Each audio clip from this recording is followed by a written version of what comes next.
The title of the book is a mystery to me. Why the end of democracy? Do you feel the democracy will soon be a political system of the past? The meaning of the title is twofold. Today's political regime that we call democracy has achieved what it was created for. It has reached its objective, its end. So it will disappear and make way for something new. And what was its objective?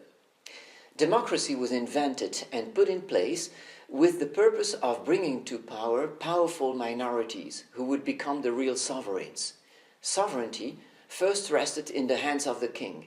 It was then transferred into the hands of powerful and wealthy minorities, first with the English Revolution, after which the people sitting in the parliament became the beneficiaries of that transfer, then with the French Revolution. Today, the transfer has been fully accomplished.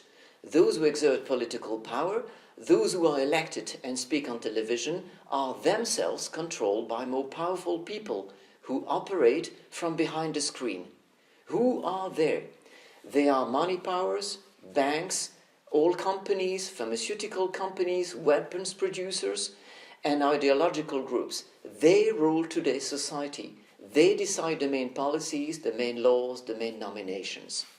But rulers and members of parliaments are elected. Yes, they are, but that does not mean anything. Parliamentarian democracy needs to keep some rights alive. Elections, polls, television debates, just to let people believe they still participate. In reality, once elected, politicians don't want to listen to the voters anymore. They just ignore them. What politicians expect from voters is legitimacy. Anytime a politician is questioned about his decisions or indecision, he can ultimately reply that he was elected and that he represents the will of the people. And that is enough to stop all questioning. But in the election process, I do choose the people I vote for, and I choose them of my own free will. You don't. You do not decide who the candidates are on the list. You are not part of this early selection. You vote for people you barely know, probably because you saw them once on television. All you know about them is their campaign platform and their propaganda. You do not know where their real allegiances lie. You don't know who funds their campaigns, and you don't know what they promised behind closed doors in order to be elected. But the elected politicians are still accountable for their decisions. Not at all. Accountability is a meaningless term in democracy. Have you ever seen a former minister or president being called back some years later to justify one of the disastrous decisions he made? This just never happens. They enjoy generous pensions, paid with taxpayers' money, and don't worry about the rest. They are not accountable because they are elected. They might argue that their constituency is accountable, but accountability spread over millions of voters is nothing tangible and has absolutely no effect. And you claim all of this was done on purpose? Exactly. Democracy is a system in which organized and powerful minorities rule a disorganized majority. And that's what we are, a disorganized majority. The purpose is to let private interests prevail on the common good. Democracy allows powerful and wealthy minorities to serve their own interest through political means. It gives them access to public funding and law passing. They use democracy to their own benefit. By no means are they concerned with the common good. And how do you define the common good? Well, the common good is not just the sum of all individual interests, because you cannot add together opposing individual interests. The common good is above the individual interests. It is something common to all. The political authority must take care of the long-term good of the whole society and not the short-term good of the individuals. Take national security, for example. National security concerns everyone in the country, not only those living near the borders. The same applies to pressing issues such as immigration, taxes, education, or a declining birth rate. In all these examples, policymakers must not be influenced by individual interests. They must take long-term decisions keeping in mind the common good. And do you think the common good is not served by elected officials? You think all elected officials serve their own interests or those of special interest groups? No, you can accidentally have truly impartial statesmen, but they will be the exception. The main tendency of democracy is to produce politicians open to corruption. Political candidates are actually chosen according to their willingness to satisfy the interests of the money powers.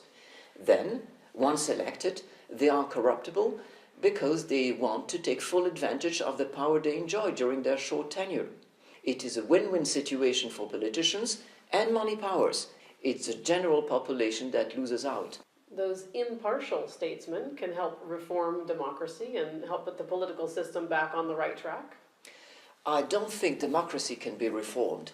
A democratic ruler who would like to reform the system only stays in power a few years. The term is too short. Should he plan on reforming it, he would be surrounded by enemies and totally neutralized. Look at Donald Trump. He probably overestimated his margin of authority. The system is raising obstacles everywhere and is preventing him from keeping his promises, provided he wants to keep them. A policy needs more than just 1 or 2 terms to bear fruit. Sometimes it needs a generation or 2. Democracy is incapable of providing society with the stability and the remedies it needs. Every term, the party in power changes and destroys what its predecessor established. That's political alternation, a loss of money and efficiency to the detriment of society. What is the alternative to democracy? Would you recommend a dictatorship? Dictatorship and totalitarian states are the natural results of democracy. They are not the opposite of democracy, and they often go together. Democracies naturally degenerate over time into worse political systems.